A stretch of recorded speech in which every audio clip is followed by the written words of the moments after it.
It's not incredibly common for celebrities to leave the entertainment industry to pursue lives of faith, but it has happened. There have been a few notable figures over the years who have turned their back on fame and fortune to devote more time to God. Join Facts First as we take a look at celebrities who left Hollywood for God. Rick Moranis. Any fan of 1980s comedies will immediately recognize SCTV alum and popular comedic actor Rick Moranis. But not everyone will have made the observation that the actor seems to have been missing since the early 90s. As it turns out, he didn't just disappear for no reason. He made a conscious choice to leave the industry to get closer to God after the tragic death of his wife in 1991. Her name was Anne, and Rick and their 2 children survived her. After the death of his wife Anne, Rick felt it would be difficult to continue working in Hollywood while trying to take care of his 2 kids as a single dad. Instead, Rick made the choice to abandon his career as an actor and attempt to live a normal life. For Rick, part of living a normal life has been trying to strengthen his faith. Despite the fact that Rick has essentially been absent from the media for 3 decades, he did recently appear in a commercial alongside actor Ryan Reynolds for a cell company called Mint Mobile. Perhaps he'll be ready to step back into the spotlight now that his bond with God has been properly strengthened. Cat Stevens. With the release of the album Tea for Tillerman in 1970, folk singer Cat Stevens became one of the most prominent musical artists of the 70s. But an experience in which the folk singer almost drowned in 1976 changed his life completely, and he's dedicated himself much more strongly to his faith than his music. He can still be found performing music under the name Yusuf Islam, but does so only in the name of his creator. When Yusuf Islam does deign himself to take the stage nowadays, it's most often in support of some kind of charitable cause. Chris Tucker. Chris Tucker is a phenomenal stand-up comedian and actor who became a superstar thanks to his breakout performance in the 1995 sleeper hit Friday. Following that, he became even better known thanks to his role in Rush Hour, which he starred in alongside martial arts legend Jackie Chan. Although Chris Tucker opted out of returning for Friday's 2 sequels, he appeared in both Rush Hour 2 and 3. Despite the immense amount of success Chris Tucker found in Hollywood, he soon came to the decision that the entertainment industry wasn't for him. His change of heart occurred soon after the filming of the 1997 movie Money Talks. Chris's growing relationship with God was the reason he turned down the 2 sequels to Friday, though he felt the Rush Hour franchise provided more family-friendly entertainment. In the days since Rush Hour 3, Chris has become even more removed from the spotlight as his relationship with God has strengthened even further. Nowadays, he isn't above taking the occasional acting role, but he spends the vast majority of his time performing family-friendly stand-up comedy. This comedy isn't nearly as successful as his old stand-up, and likely wouldn't tickle the funny bone of those who knew the comedian from his comparatively risque performance in Friday. But Chris is certainly proud of the work he's doing. He's appeared in 2 films since Rush Hour 3, Silver Linings Playbook and Billy Lynn's Long Halftime Walk. This suggests that, regardless of his faith, Chris is still willing to appear on the screen so long as he deems the work to be of high enough quality. Hey, if you're enjoying this video so far, be sure to give it a like and subscribe to Facts First for more. And stick around for more celebrities who abandoned Hollywood for God. Kirk Cameron. Until age 17, former TV star Kirk Cameron claimed he was an atheist. However, a transformative experience during his years working on Growing Pains opened the star's eyes up to the existence of God. From that moment forward, Kirk has dedicated his life to sharing the message of his creator. But that doesn't necessarily mean Kirk has left the entertainment industry. Instead, the former TV icon has spent his time making faith-based movies for Christian audiences, such as 2014's Saving Christmas. Although Kirk's time as a Christian film star hasn't made him quite as popular with global audiences as his tenure as a teen idol did, Kirk is content with his decreased fame so long as he's following God. While Kirk Cameron maintains a strong base of fans among the faith-based community, some mainstream audiences have criticized him in recent years for his decidedly negative views on homosexuality. The majority of the controversy came when Kirk appeared on Piers Morgan Tonight. On the program, Kirk said being homosexual was unnatural. Angus T. Jones. Angus T. Jones is another former child star who started out on a majorly successful TV series before calling it quits on mainstream entertainment altogether. Angus came to prominence playing the kid on 2.5 Men. He was quite young when the series began, and audiences got to watch him blossom into young adulthood. But they were likely unaware of one specific change that was happening within the boy's head. As he started coming of age, he became more and more interested in devoting his life to his faith. According to Angus, he felt like a hypocrite during his final years on 2.5 Men because the series' themes didn't jibe with his own religious views. Since Angus finally broke free from the series, he's dedicated the majority of his time to his faith. In 2012, he publicly called 2.5 Men trash. Stephen Baldwin. Stephen Baldwin's escape from the entertainment industry in the wake of his Christian transformation made the Baldwin brothers slightly easier to keep track of. Before finding God, Stephen could be seen in such features as Biodome and The Flintstones in Viva Rock Vegas. While neither film was critically successful, they were both big hits with audiences and helped Stephen make a memorable impression during his time in the industry. According to Stephen Baldwin, it was the events of 9/11 that caused him to reevaluate his faith and decide he wanted to strengthen his connection with his creator. Several years later, Stephen made the transition from working in entertainment to working in conservative radio. Stephen's work on conservative radio has given him an opportunity to share his faith with the world. His radio work features him working alongside fellow conservative Kevin McCulloch. Montel Jordan. Regardless of age, most people have likely heard the classic 90s hip-hop song, This Is How We Do It. Montel Jordan recorded that song, and though it became a huge hit, Montel claimed to have a religious vision not long after its release that inspired him to take a step back from the mainstream music industry and pursue a career in gospel music. In addition to becoming a minister, former hip-hop artist Montel Jordan has released his very own gospel album called Shake Heaven. Dolores Hart. Dolores Hart is a former actress notable for having been the one to give music legend Elvis Presley his very first on-screen kiss. This was in 1957's Loving You. After her appearance in the film, she went on to appear in a few other films before leaving the industry. Due to Dolores' inclusion in this video, you might have assumed the reason she did so was because she found God. Over the course of the 60s, she left Hollywood and instead became a nun. Dolores' story was documented in the film God is the Bigger Elvis, which was nominated for the Academy Award for Best Documentary. Over the course of his life, John Wayne achieved the status of Hollywood icon. But in the final weeks of his life, he wasn't feeling anywhere near the hero the public viewed him as. Not only was the beloved actor's health suffering immensely, causing him to lose most of his weight and take on a frail form nearly unrecognizable to those around him, but he also found himself looking back on the excess and debauchery of his adult years and wondering if there was going to be a place for him up in heaven. The final weeks of his life were certainly a lonely and torturous time for the actor, as he had to grapple with both the legacy he was going to leave behind on Earth and the afterlife that awaited him. By the time of his death in 1979, the hard-working John Wayne had starred in well over 100 films. He had taken on his first leading role in a feature film nearly half a century prior, 1930s Western The Big Trail. John Wayne went on to make a name for himself, primarily in the Western genre, but also in war films during WW II. He lived and died a passionate patriot, but he didn't truly find religion until he was on his deathbed. One of his most notable roles was in the 1969 film True Grit, which saw him win the Academy Award for Best Actor. John started acting during his college years, at a time when he was more focused on playing football than worrying about the future. As he dabbled more and more in acting, he eventually came upon the legendary director John Ford, and the two struck up a friendship.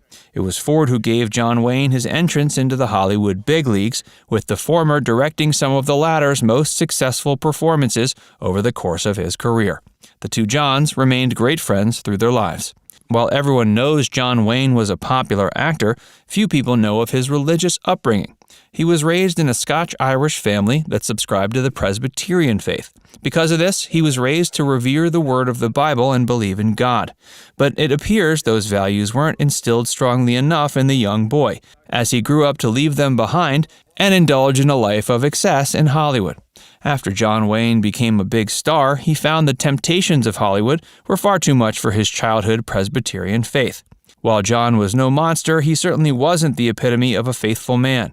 He had 3 separate wives over his lifetime and didn't seem to be incredibly faithful to any of them.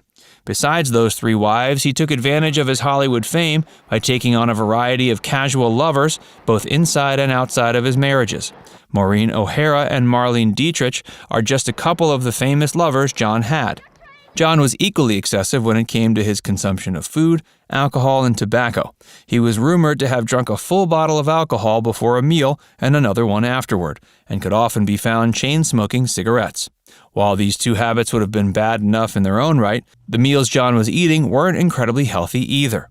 The tough man he was, John Wayne arguably lived longer than most would have if they'd been living the same excessive lifestyle. But even Hollywood heroes eventually succumb to bad habits. At the end of his life, no longer able to find solace in his indulgences, the late Western icon was instead forced to seek salvation in Jesus. Hey, if you're enjoying this video so far, be sure to give it a like, and subscribe to Facts First for more, and stick around for more about John Wayne. Despite the fact that John had essentially abandoned his childhood Presbyterian faith by the time he found Hollywood fame, there was another religion that continued to exude a subliminal influence over him. This was Catholicism, which just so happened to be the religion of all of his wives, children, and grandchildren.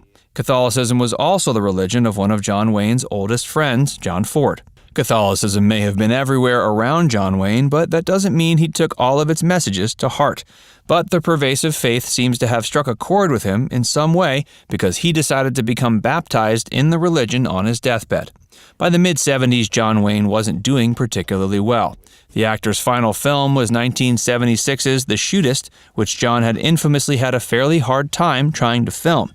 An oxygen tank had to be wheeled around behind him, and the immense pain the actor found himself in by that point caused him to lash out at his co-workers on the picture. Despite the immense turmoil production meant for both John Wayne and much of the creative staff as a result of his failing health, the film ended up being completed and released. But it proved a box office disappointment and not an ideal swan song.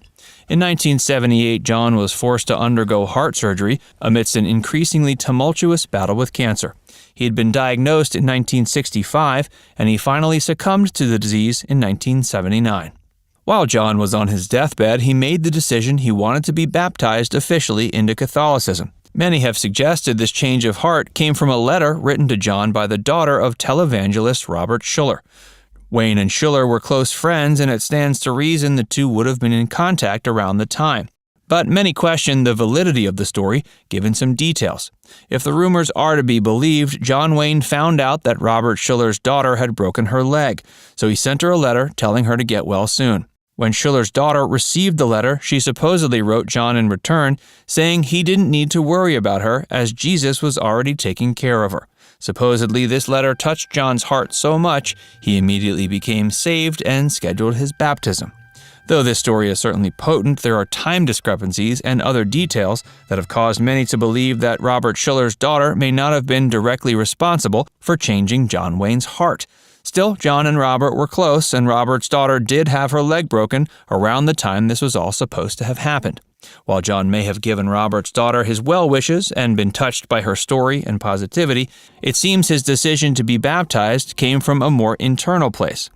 His decision to become a Catholic on his deathbed likely had more to do with the faith of his children and grandchildren. All of them had been brought up in the Catholic faith, and many of them took it incredibly seriously. They were the ones closest to the actor during his final weeks, and the influence of their faith likely greatly affected the actor. John died June 11, 1979, and his final appearance was at the Academy Awards ceremony in April of that year. During the ceremony, John had been tasked with giving the Best Picture award to the film The Deer Hunter. Though he performed that duty admirably, particularly given the rapidly diminishing quality of his health, he had some qualms about the film being given the prestigious award due to the fact he disagreed with its anti-war themes. He was so frail at the time, he was said to have worn a wetsuit underneath his actual suit to look a bit bulkier than he actually was.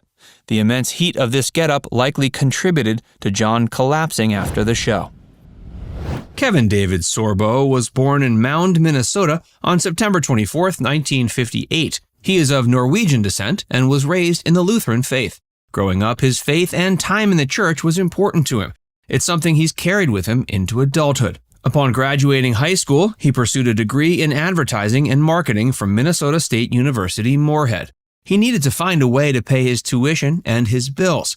His looks and height made him perfect for modeling. He began modeling in print ads, and this helped pay tuition and bills and some cash on the side.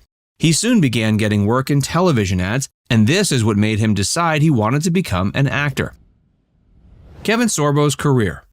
In the 80s, Kevin began getting one commercial after the next. He spent 3 years traveling the world acting in commercials for both American and international brands. While exploring Europe and Australia, he was acting in TV commercials and completed 150 by the time the 90s rolled around. One of his most famous commercials, which fans still love to look back on, was his commercial for Jim Beam. In it, he said his now famous catchphrase, "This ain't Jim Beam," after taking a sip of a drink that was not Jim Beam. Commercials launched his career, and while commercial actors don't always make an easy transition to film and TV, he managed to due to his acting, but also his charm and good looks. He had the persona that was made for leading man roles, so producers knew he couldn't be stuck working commercials for the rest of his life. He began acting in shows in the late 80s with his first credit in an episode of the soap opera Santa Barbara. But it was in the early 90s when he had completed many great commercials that he began getting more seriously into TV acting. His first major role was in the 1992 TV movie Condition Critical. In this thriller about a virus loose in Los Angeles, he played the supporting role of Dr. Thaddeus Kaczynski. The following year, he had a supporting role in his first feature film, Slaughter of the Innocents, a mystery, horror, and crime film about the hunt for a child killer. Slowly but surely, he was getting more recognition as an actor. Much of the 90s consisted of him making small appearances in popular TV shows. But his big break came in 1994, when he appeared in a series of TV movies about the legendary warrior Hercules. He was approached to play the role as he wasn't a major star, but was a recognizable face from TV. Hercules was his big break, and when the show was released in 1995, it immediately became a huge hit. This was the role that made him a star, and only a couple years after it ended, he starred as Captain Dylan Hunt in the TV series Andromeda, which also became a huge hit. In between working on Hercules and Andromeda, he continued to appear on popular TV shows including Just Shoot Me, According to Jim, Xena the Warrior Princess, in which he reprised his Hercules role, which was one of the biggest crossovers of the time, Hope and Faith, and a short recurring role in a few episodes of Dharma and Greg. This continued after Andromeda ended. He appeared on popular shows such as Love, Inc. and 2.5 Men. He played the lead role in the TV pilot Bobby Cannon, though the series was never greenlit. He played Frank Atwood in 7 episodes of The O.C., which became a huge success. And then things started to go a bit wrong. His career hasn't stopped, and as of November 2022, his filmography has over 150 credits, including several films in production. His focus has now been on cinema, and he's mostly worked in independent films, including several faith-based films. But we haven't seen him much in Hollywood, and it's because there's a stigma surrounding this great actor who was once beloved by many. Kevin Sorbo was kicked out of Hollywood for his Christian beliefs. Hollywood has a tendency to be unfriendly towards religious people. Many actors, except for perhaps a few established stars, don't receive as many roles when they become outspoken about their faith. Kevin Sorbo has never been apologetic about his faith and hasn't been afraid to comment on social, cultural, or even political issues that concern him. And it appears that his views aren't in line with what is socially acceptable in Hollywood, and this perhaps is what's gotten him kicked out of the industry. He's made films that have argued for Christianity and the existence of God. He's a big supporter of Donald Trump, which also brought him a lot of backlash in Los Angeles. He's also not been afraid to discuss the backlash he's received. When he worked on Hercules, he suffered a few strokes on the series. He even suffered from an aneurysm and had to take better care of himself. But now, in his 60s, he's as busy as ever, despite being ostracized by the industry he worked hard to join. He recently launched Patriot Mobile, a mobile network described as America's only wireless service provider for conservative Christians. Apart from his work in independent cinema, he's become even more outspoken than ever about his views. Kevin seems to have the same fierceness of Hercules and isn't afraid to stand his ground. He's appeared on a ton of podcasts to discuss a variety of topics from the state of the USA, politics, culture wars, and Hollywood. He's also expressed his displeasure at the negativity and what he considers the lack of morality that's promoted in the country today. Kevin Sorbo is married to Sam Sorbo and has 3 children with her. He stated that she had warned him that his openness about his faith would be detrimental to his Hollywood career. He realized she may be right, but has no regrets. She's also very supportive of him, and the two often express their views together about what they see is going on in the country. Kevin proclaims to be very patriotic and often expresses his gratitude for being an American and in American exceptionalism. While uber-patriotism used to be the case in Hollywood, the acceptance of other points of view has largely meant Hollywood has turned more liberal, and you see less of this overt patriotism today. While being blacklisted from Hollywood is never fun, it doesn't seem to have been such a big deal for Kevin Sorbo. He speaks out about being blacklisted, but also seems to have made peace with it. He continues to act regularly and still manages to discuss his views, no matter how far right-wing they are or how much they might upset others in Hollywood. In other words, he stands his ground, and perhaps other actors and actresses who are afraid to express themselves can take a page from his book. One wonders how many closeted Christians exist in Hollywood and whether they'll remain quiet to keep their careers going. Chuck Norris is a household name, famous for his tough guy image and action-packed movies. He was born in 1940 and became a popular figure through his performances in over 23 movies. He also wrote and produced the highly successful TV show Walker, Texas Ranger. He achieved the remarkable feat of being a 6-time world karate champion, making his name synonymous with qualities like strength, courage, and valor that are often idealized by young boys. Despite his on-screen persona, Norris is a devout Christian who believes in the power of prayer and God's plan for his life. In his book, Against All Odds, My Story, Norris shares his journey of faith and how it's helped him navigate the ups and downs of his career. He acknowledges his success and fame mean nothing without God and uses his platform to honor him. He's a great example of someone who can be successful in the entertainment industry without sacrificing faith or values. Denzel Washington is another actor who uses his influence to spread a message of faith. Despite being a Hollywood A-lister, Washington is not afraid to talk about his relationship with God and how it's helped him overcome challenges. In a recent interview, he spoke about the importance of putting God first and how true independence comes from complete dependence on the Almighty. Washington's commitment to his faith goes beyond just words. He also works to help others achieve their dreams and provides opportunities for those who may not have had them otherwise. He strives to be the hands and feet of Christ, living out his faith in a tangible way.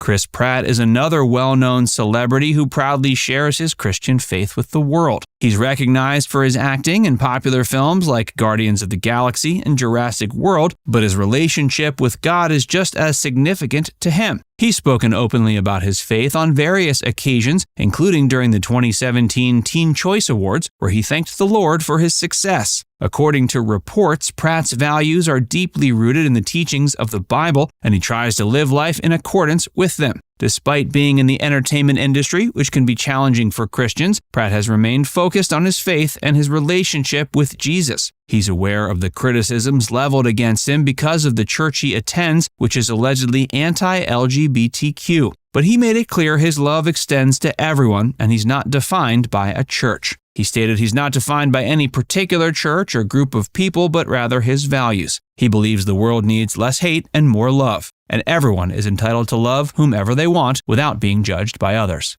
Matthew McConaughey is a well-known actor for roles in popular films like Interstellar and Sahara. While many recognize him for his acting abilities, not everyone knows he's also an outspoken Christian. In several interviews, McConaughey has talked about his faith and his relationship with Christ, saying he believes in the Bible but does struggle to understand some of its more miraculous events. Despite his openness about faith, McConaughey has not faced public backlash or been denied major roles for his belief. But during his acceptance speech for Best Actor at the Oscars for Dallas Buyers Club, McConaughey thanked God and noticed that no one in the audience clapped. He later reported seeing a few Christian friends in the audience who refrained from clapping due to others' reactions. Nonetheless, McConaughey continues to learn more about God each day and remains unapologetic about his faith.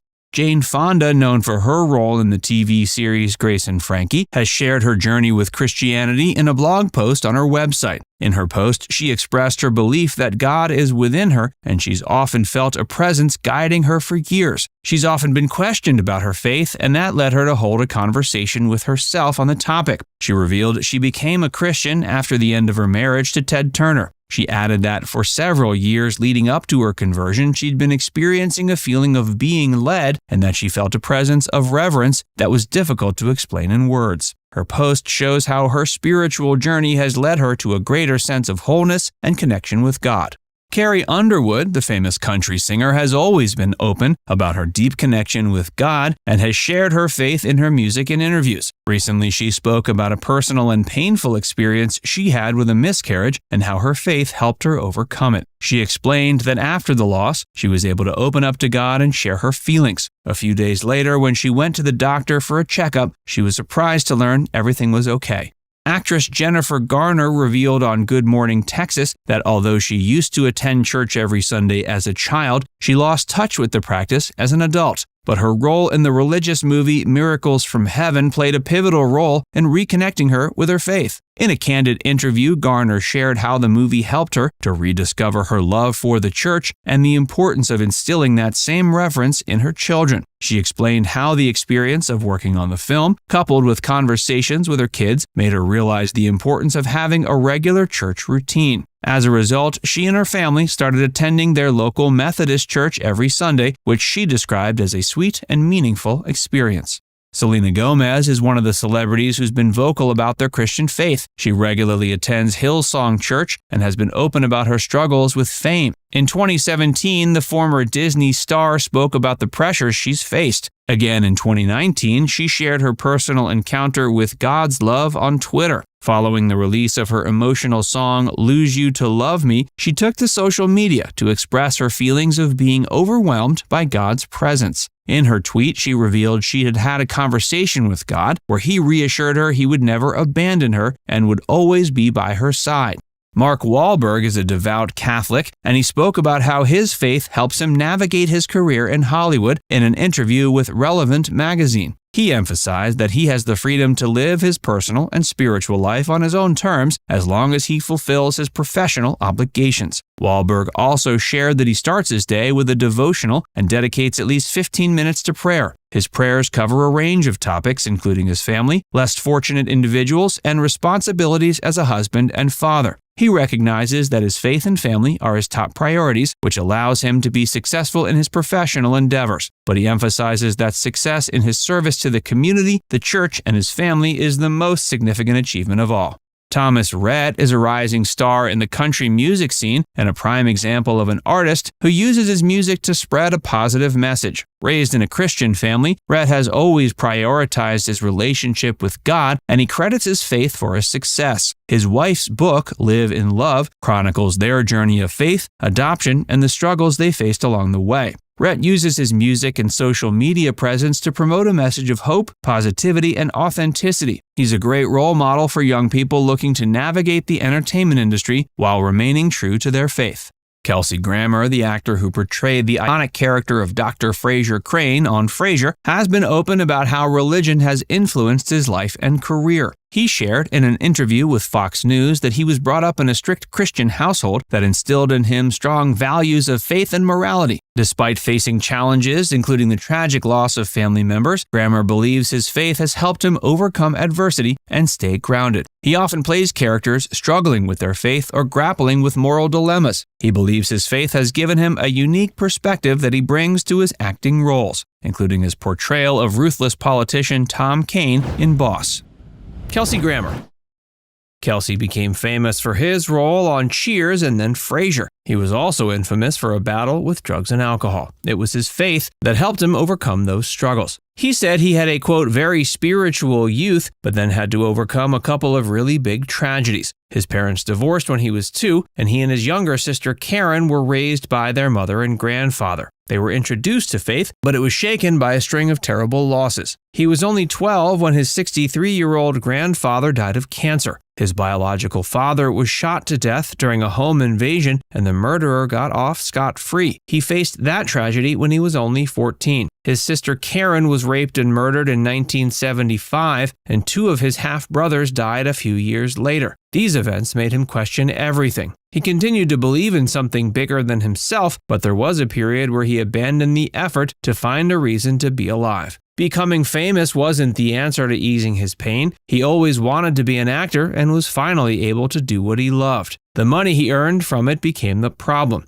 It gave him unlimited access to the drugs and alcohol he had experimented with in his early years. He realized how self-destructive his habits were by the time Cheers ended. He went to rehab for a while. It didn't cure him because he then turned to cocaine, but it was an important first step. A drunk driving charge that landed him in jail was the final wake-up call. He spent his time there fully recommitting himself to God. He admits his faith hasn't stopped tragedy from appearing in his life, and that he's had to repeat a lesson or two. He's had 3 failed marriages and now is in a committed relationship with his wife. They've suffered devastating miscarriages, though. His faith allowed him to get through them, and the couple now have 3 children: Faith, Kelsey Gabriel, and Auden.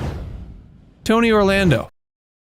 1997 was one of the worst years in singer Tony's life. His TV show was canceled and 2 of his loved ones died. His best friend and business partner, Freddie Prinze, committed suicide at 22, and his sister died at only 20. He was so depressed he committed himself to rehab in a hospital. His faith was big in convincing him to continue with his life and work. He felt he was disappointing God by not using the gift he was given and wanted to encourage others. He also credits his wife Francine with his transformation and the way they keep God in the family. Tony is now ready to bless the world with his voice again. He's been working on a biographical story called Rooftop Dreams.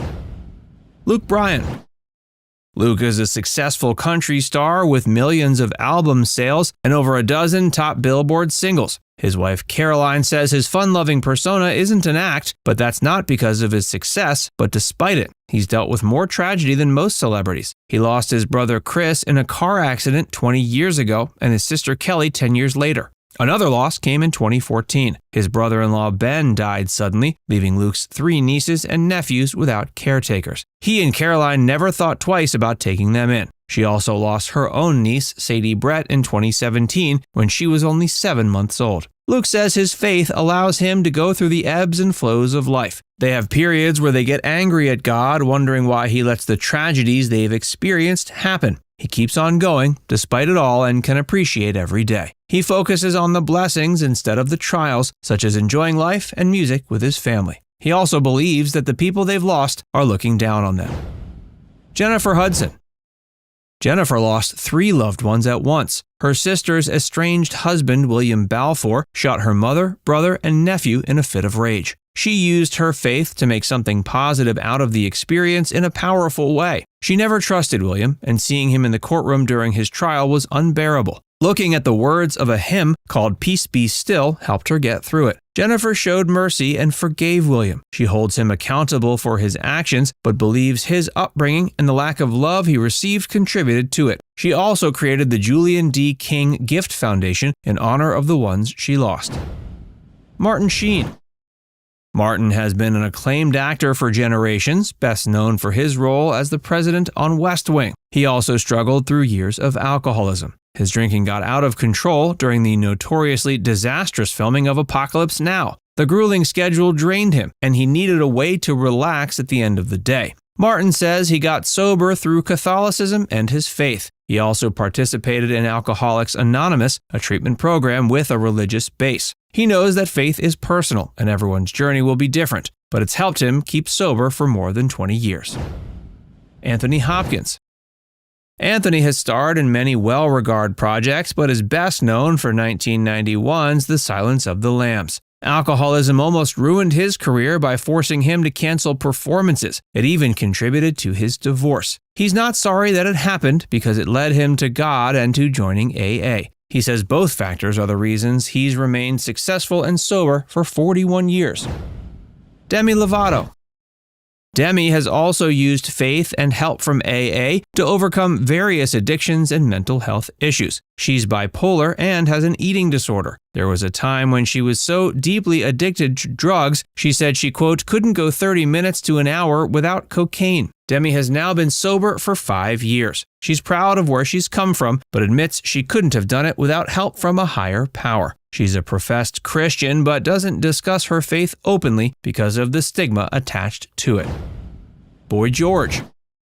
Boy George was the head of the band Culture Club. He got into the party culture of the 80s and started using heroin before moving to other drugs. When he couldn't help himself, his brother went on national TV to discuss his addiction in hopes that it would help. Things only got worse when he went to jail. He was charged with holding a Norwegian photographer hostage and torturing him. It was Buddhism that helped Boy George find peace and sobriety. It gives him a healthy place to go where he can escape the world. He's been sober for 8 years. Brian Welch. Brian's career as lead guitarist for the metal band Korn seemed to be at its peak in 2005. They had over $25 million in album sales and were one of the most popular bands in the genre. Then one day he suddenly left. He had felt empty despite all his success. He was struggling with drugs to fill the hole and then found something more fulfilling. He became a devout Christian who accepted Jesus as his savior and said he would dedicate his music to him from then on. He rejoined Korn in 2015, and now he and the whole band have been sober for 11 years. Tim McGraw.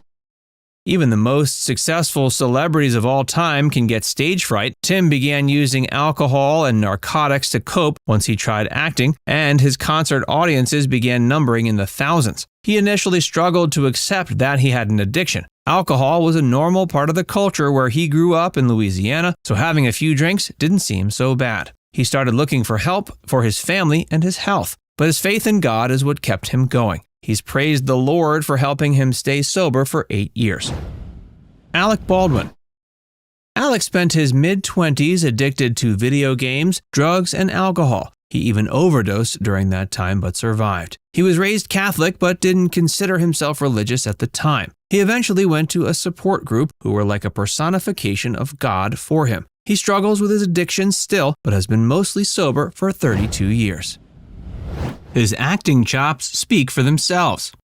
Neal McDonough's rise to fame in Hollywood began in the early 90s when he made his acting debut on stage. Over the next few years, he appeared in various TV shows and films like Star Trek First Contact, JAG, and NYPD Blue, while gradually building a reputation as a talented and versatile performer. One of his breakthrough roles was in the acclaimed HBO miniseries Band of Brothers, where he played Lynn Buck Compton. The series was widely praised for its authenticity and intense portrayal of the experiences of American soldiers during World War II, and McDonough's performance was singled out for its emotional depth and nuance. After Band of Brothers, McDonough went on to star in several other popular TV shows, including Desperate Housewives and Arrow, where he played the villain Damien Dark. He also appeared in several big-budget films, including Captain America, The First Avenger, and Minority Report, cementing his status as a sought-after actor in Hollywood.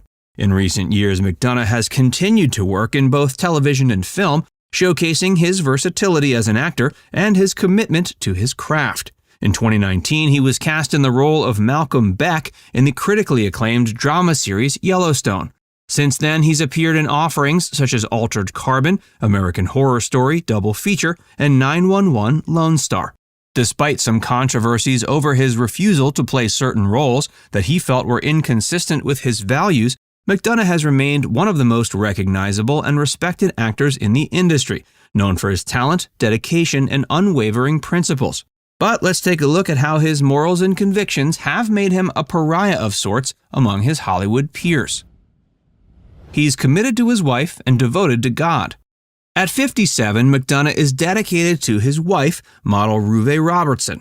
The couple have been happily married for the last 2 decades after tying the knot in 2003. They have 5 children together, whom McDonough loves and cherishes. As a devout Catholic and family man, he's enacted a strict policy in which he refuses to do love scenes.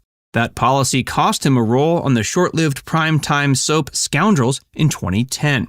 When asked about this somewhat unorthodox policy, Neal explained that he won't kiss any other woman because his lips are, quote, meant for only one woman. He's also expressed repeatedly that he refuses to take the Lord's name in vain. In an interview with Closer magazine, McDonough revealed that he and his wife met on St. Patrick's Day on the first night he was in England for the filming of Band of Brothers. Apparently, it was love at first sight after the two literally bumped into each other on the street. The following morning, Neal called his girlfriend at the time and apologized while informing her it wasn't going to work out. In fact, the story gets crazier as Neal apparently told her he had just met the woman he was destined to marry. When Closer asked him if he and Robertson ended up getting there happily ever after, McDonough professed they had, and he felt like the most blessed guy in the world. He went on to discuss how that's why he attends church every day and thanks God for the life he's been given at every opportunity he gets. Avoiding love scenes has been a challenge. In that interview with Closer, McDonough touched briefly on his role in Desperate Housewives. When the show's creator, Mark Cherry, first signed him, he explained he was unwilling to kiss anyone on screen. Cherry replied by saying, quote, "But this is Desperate Housewives," to which Neal responded with, "I know." After pausing briefly, Cherry gave in and said he'd just have to write better. While Cherry was willing to accommodate McDonough, not everyone in the industry has been as accepting of his beliefs. 3 days into filming ABC's Scoundrels in 2010, McDonough was replaced by actor David James Elliott. ABC referred to this change-up as merely a routine casting change, but in reality, Neal's firing was entirely prompted by his religious views. Granted, it shouldn't come as that much of a surprise to anyone that a soap opera would call for an actor to participate in sex scenes, but McDonough had been open about his unwillingness to do so from right out of the gate. After getting the axe, McDonough found himself in an uncomfortable position where he felt like his career was coming unraveled. He struggled to find work after Scoundrels gave him the boot because people in town thought of him as a religious zealot. That being said, Neal has never been shy about discussing his beliefs. He's proud of the fact that he has strong religious beliefs and says that he always puts God and his family first. That's just what he believes, and it's by those principles he's lived for many years. He's launched his own production company. After being fired from Scoundrels over his refusal to appear in love scenes, McDonough basically lost everything. In recent years, he's revealed that incident essentially left him ostracized and blacklisted in the Hollywood community. During this particularly rough patch in his career, Neal managed to keep his spirits up by leaning all the more so into his faith and religious beliefs. In one interview in 2022, McDonough described a time in which he fell to his knees and asked God why he had seemingly forgotten about him. He was confused as he felt he'd done everything he was supposed to, but he still felt like he was being punished. Immediately after uttering those words, however, McDonough realized how self-absorbed these questions sounded. He later came to understand that he was still quite lucky to have achieved as much as he had and that everyone experiences challenges in their lives. After making this realization, Neal concluded that he was actually very blessed. In December of 2022, Neal appeared alongside Broadway actress and singer Megan Hilty to celebrate the holiday season by co-hosting the annual PBS program Christmas with the Tabernacle Choir. Around this time, it was also revealed he had agreed to join the cast of the Christian film Left Behind: Rise of the Antichrist. Also in late 2022, shortly before hosting Christmas with the Tabernacle Choir, McDonough announced he and his wife were launching a new film production company that will produce content in line with their Catholic values. McDonough and Robertson have expressed excitement over taking the reins of this new faith-based project and are eager to start producing content they can be proud of both professionally and spiritually. Since he and his wife are tackling this project on their own, they won't have to worry about what others in Hollywood might expect or think.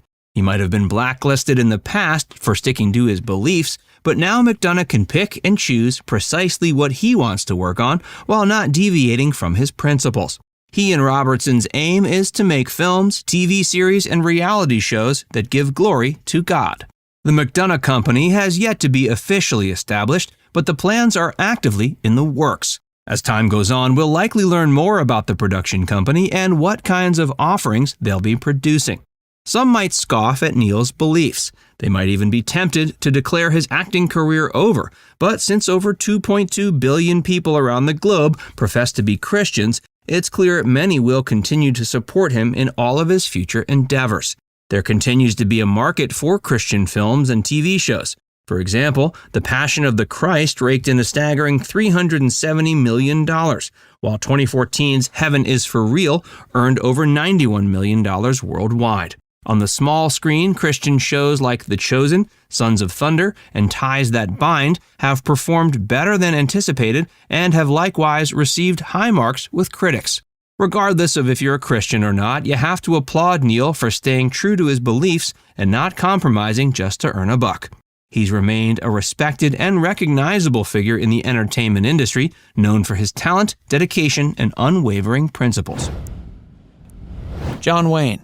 The word legend quite possibly could have been invented for John Wayne. He was one of Hollywood's biggest stars and known particularly for his roles in westerns. He was also known for espousing his views on America's greatness and promoted the ideals of America in many interviews. John Wayne grew up in a Presbyterian family. He attended church with his parents and often read the Bible. His faith in God helped him throughout his life. As an adult, he took an interest in Catholicism. He was married 3 times and all 3 wives were practicing Catholics. He also sent his children to Catholic schools. One of John's closest friends was John Ford, who directed many of his films. John was also a devout Catholic and had an influence on John Wayne's life. One of John Wayne's grandchildren became a Catholic priest. His grandson, Father Matthew Munoz, regretted that John hadn't converted earlier. Nevertheless, he was known to write letters to God and write prayers to him. According to Munoz and John's son Patrick, the actor converted to Roman Catholicism shortly before his death. Wayne died on June 11, 1979 from stomach cancer. He's remembered as one of Hollywood's most iconic actors and an outspoken promoter of American values. Before we tell you more about the celebrities who found religion before they died, be sure to give this video a like and subscribe to Facts First for more.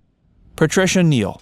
Patricia Neal was a prominent stage and screen actress, largely popular in the 50s and 60s. She began her stage career as an understudy in the play The Voice of the Turtle on Broadway. She later won a Tony Award for Best Featured Actress in a Play for her role as Regina Hubbard in Another Part of the Forest. Her film debut was in the 1949 comedy John Loves Mary, where she starred alongside Ronald Reagan. She worked with him again in The Hasty Heart. She also appeared in the movie The Fountainhead based on Ayn Rand's novel. Her film career continued through the 50s and 60s, appearing in films like A Face in the Crowd, Breakfast at Tiffany's, and HUD. Her career was going well, but her personal life contained much strife. She had a troubled relationship with Gary Cooper, with whom she had an affair while he was still married. She later married writer Roald Dahl and had 5 children with him. Sadly, their firstborn, Olivia, died at age 7 from measles. Patricia Neal also neglected her own health. She was a heavy smoker and suffered a brain aneurysm while pregnant. She fell into a coma and had to learn how to walk and talk all over again. She divorced Roald Dahl in 1983 and converted to Catholicism during this time. She had apparently converted to the faith only a few months before she died. This no doubt helped her during the final months of her life. She died at home at age 84 in 2010 due to complications from lung cancer. Gary Cooper.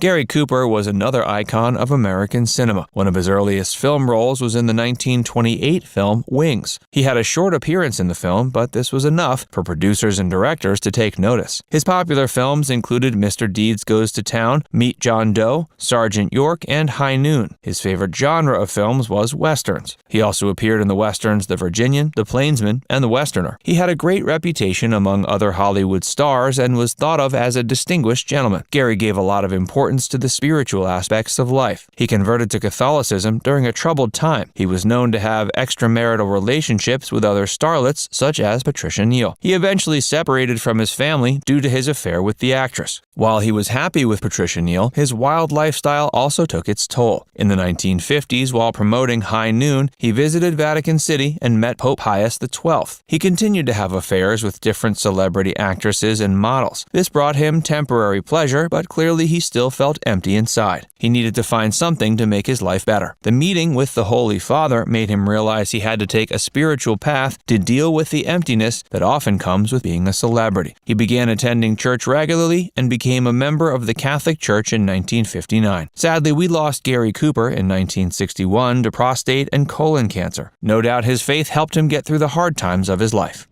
Oscar Wilde. One of the greatest writers of the 19th century was Oscar Wilde. He had a unique style and unique lifestyle. Yet even huge Oscar Wilde fans may not know about his conversion to Catholicism. Wilde was born in Dublin, Ireland in 1854 and baptized as an Anglican. Nevertheless, his mother took a keen interest in Catholicism. She requested a local Catholic priest teach her children about the faith. Oscar paid attention to these teachings but didn't consider himself to be a Catholic during his childhood. During his years at Oxford University, he looked into Catholicism even more and briefly considered becoming a priest. But these ambitions got squashed after he decided to join the Freemasons. A few years later, he met Pope Pius IX during a trip to Rome. He was moved by his meeting with the Holy Father and began to look deeply into Catholicism once again. But his family was against him joining the Catholic Church, so he put it off. During the final years of his life, Oscar was recovering in Paris after a long prison sentence following a sodomy charge. He was ill from cerebral meningitis, and it was clear he would die soon. A Catholic priest visited Oscar on his deathbed, and he was finally received into the Catholic Church. The next day, he passed away. But he found Catholicism since his childhood, and perhaps he always had the Catholic faith in mind. Oscar wrote some of the 19th century's most notable plays, such as The Importance of Being Earnest and Salome. He also wrote the novel The Picture of Dorian Gray and numerous essays on varied subjects. He was known for his wit and unique perspective. Perhaps Oscar Wilde enthusiasts can now look back on his work to see how Catholicism influenced it. Bobby Jones. Bobby Jones was one of the most iconic figures of golf. He passed away in 1971 at age 69. He began playing golf during his teens. He won his first U.S. Open in 1923 at the age of 21. As an amateur golfer, he won 13 championships. In 1930, he became a household name in the golfing world. That year, he won all 4 pre-Masters Grand Slams. As of this video, he remains the only golfer to have accomplished such a feat. Bobby retired from professional golfing at age 28 and pursued a career in law. But golf never left his life. He made instructional films on how to play golf and helped promote golfing across the world. He soon became one of the most recognized sports stars in the world. He later served in the Second World War and played in the Masters tournament, though most of the time didn't play like a serious contender. He began having serious health issues in the 40s, and in 1948, he was diagnosed with syringomyelia, which led to him being paralyzed through his spinal cord. Sadly, he spent the remainder of his life in a wheelchair. He converted to Catholicism 3 days before he died in 1971. Now it's time to hear from you. Do you think religion helps people during the final years of their life? Let us know in the comments section below. And before you go, make sure you give this video a like and subscribe to Facts First if you haven't already. Click the bell icon to stay updated on all our latest content.